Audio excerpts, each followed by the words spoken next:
எபிரேயர் 11வது அதிகாரம் அதனுடைய 27வது வசனம். விசுவாசத்தினாலே அவன் அதரிசனமானவரை தரிசிக்கிறது போல உறுதியாயிருந்து ராஜாவின் கோபத்துக்கு பயப்படாமல் எகிப்தை விட்டு போனான். கர்த்தருடைய பரிசுத்த நாமத்திற்கு மகிமை உண்டாவதாக. மோசேயை குறித்து சொல்லப்பட்ட அருமையான வார்த்தை.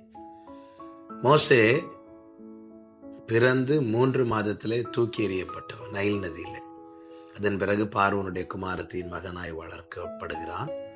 அப்பொழுது அவன் சகல சாஸ்திரங்களிலும் கற்று வாக்கிலும் செய்கையிலும் வல்லவனானான் என்று அப்போஸ்தலர் 7:22 சொல்லப்பட்டிருக்கிறது. எகிப்தின் பொக்கிஷங்கள் இருக்கிறது அவனுக்கு. எகிப்தில் அனுபவிக்கக்கூடிய அநேக அநித்தியமான சந்தோஷங்கள் இருக்கிறது. பார்வோனுடைய குமாரத்தின் மகன்